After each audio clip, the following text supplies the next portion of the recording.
So hello friends, let's take a new topic today, the tenses. तो सबसे पहले आपको ये जानना है कि टेंसेस के 3 काइंड्स हैं।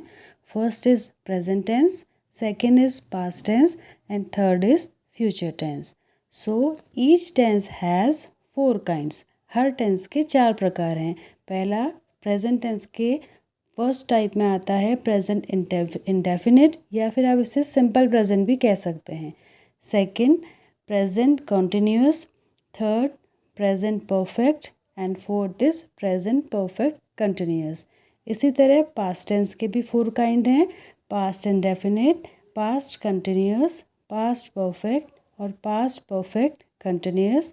Same future tense, future indefinite, future continuous, future perfect and future perfect continuous. But today we will learn about only present indefinite tense, or you can say simple present. आज हम केवल एक tense के बारे में सीखेंगे और वो है present indefinite tense. So listen very carefully. The present indefinite tense simply used for our habitual action. कुछ ऐसे एक्शंस, कुछ ऐसे काम जो हम अपने डेली हैबिट में करते हैं, उसके लिए हम प्रेजेंट इंडेफिनिट टेंस का यूज़ करते हैं। फॉर एग्ज़ाम्पल, अगर आप कहते हैं वी गो टू स्कूल, हम स्कूल जाते हैं, तो ये हमारी डेली हैबिट में आता है कि हम स्कूल जाते हैं, तो यहाँ पर प्रेजेंट इंडेफिनिट टेंस होगा। सेकंड, अगर आप बोलें कि she exercises in the morning, वह सवेरे एक्सरसाइज करती है, तो ये भी एक हैबिचुअल एक्शन में आता है, तो इसको भी हम प्रेजेंट इंडेफिनिट टेंस के अंदर रखते हैं। If you will say we play daily, हम डेली खेलते हैं, तो ये भी हमारा हैबिचुअल एक्शन है, तो ये भी प्रेजेंट इंडेफिनिट टेंस है। सेकेंडली, अगर आपको आइडेंटिफाई करना है कि ये प्रेजेंट इंडेफिनिट टेंस है, तो इसकी सबसे अच्छी आइडेंटिफिकेशन ये है कि अगर आप हिंदी में ट्रांसलेट करें तो प्रेजेंट इंडेफिनिट टेंस के सेंटेंसेस के लास्ट में ता है, ती है, ते है आता है। फॉर एग्ज़ाम्पल, हम खेलते हैं, ते है, वह स्कूल जाती है, वह गाना गाता है, तो इस तरीके से ये प्रेजेंट इंडेफिनिट टेंस की आइडेंटिफिकेशन हो जाती है। सेकेंडली, अगर हमें कोई फैक्ट बताना है, फैक्ट मीन्स जैसे कोई बात सच है, अगर हम बोलें Ruskin Bond writes children's book, Ruskin Bond जो एक राइटर हैं जो बच्चों के लिए किताबें लिखते हैं, तो वो ट्रू है, इट्स अ फैक्ट, तो उसके लिए भी हम प्रेजेंट इंडेफिनिट टेंस का यूज़ करते हैं। अगर आपको कोई यूनिवर्सल ट्रुथ बताना है, तो यूनिवर्सल ट्रुथ के लिए भी आप प्रेजेंट इंडेफिनिट टेंस का ही यूज़ करेंगे। For example, if you will say the sun rises in the east, सूरज जो है वो ईस्ट से यानी कि पूरब से निकलता है, तो ये यूनिवर्सल ट्रुथ है, ये हमेशा ही पूरब से निकलता आया है, पूरब से ही निकलता है। ऐसा तो नहीं है कि ईस्ट की जगह वेस्ट से निकल जाए, ईस्ट से ही निकलता, तो ये यूनिवर्सल ट्रुथ है, इसलिए इसको हम प्रेजेंट इंडेफिनिट टेंस में ही बोलेंगे। और अगर आपको कोई सिंपल सेंटेंस बोलना है, सपोज कोई इम्पेरेटिव सेंटेंस बोलना है, अगर आप बोलेंगे please give me your phone number या please give me your book, तो इसके लिए भी आप हमेशा प्रेजेंट इंडेफिनिट टेंस का ही यूज़ करते हैं। तो ये तो हो गई बात हम कहाँ कहाँ पर प्रेजेंट इंडेफिनिट टेंस का यूज़ करते हैं।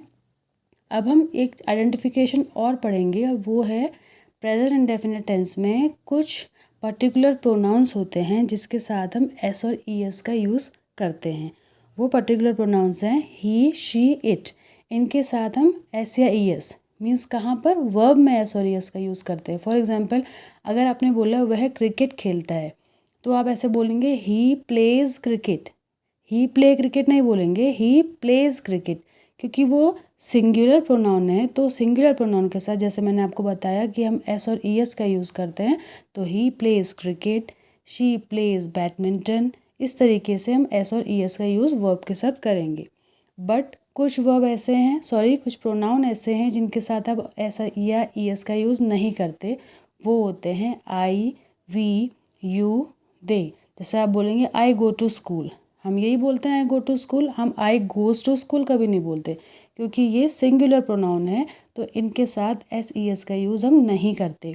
We go to school, they go to school. But अगर हम बोलेंगे शी, तो शी गोज़ टू स्कूल हो जाएगा, क्योंकि ही, शी, इट के साथ मैंने आपको बताया एस और ई एस का यूज़ आप करेंगे, आई, वी, यू, दे के साथ एस और ई एस का यूज़ नहीं करेंगे। And if you will talk about the helping verb, तो प्रेजेंट इंडेफिनिट टेंस की जो हेल्पिंग वर्ब होती है वो होती है डू या फिर डस, दो होती हैं। अब डू और डस का यूज़ हम कहाँ पे करते हैं, कभी कभी इसमें भी हम लोग कन्फ्यूज़ हो जाते हैं। तो आई वी यू दे के साथ हम यूज़ करेंगे डू का, और ही शी इट के साथ हम यूज़ करेंगे डस का। जैसे आप बोलते हैं I don't know, means I do not know. आप ऐसे नहीं बोलते I doesn't know, I don't know. He doesn't know, she doesn't know, he. So इसी तरीके से ही शी इट के साथ आप डस का यूज़ करेंगे, और आई वी यू दे के साथ आप डू का यूज़ करेंगे। मैं आपको सिंपल से एक ही सेंटेंस को 3 तरीके से बताऊंगी, जैसे आपका जो कन्फ्यूजन जो थोड़ा बहुत होगा वो क्लियर हो जाएगा। फॉर एग्जांपल, आपने बोला आई गो टू स्कूल, ये हो गया आपका अफर्मेटिव सेंटेंस। अगर आप इसको नेगेटिव में चेंज करेंगे तो आप बोलेंगे I don't go to school. अगर इसी को आप इंटरोगेटिव बनाएंगे तो आप बोलेंगे do I go to school. तो ये बन गए ना अफर्मेटिव, नेगेटिव और इंटरोगेटिव। आई होप कि आपको प्रेजेंट इंडेफिनिट टेंस में काफ़ी कुछ चीज़ें क्लियर हुई।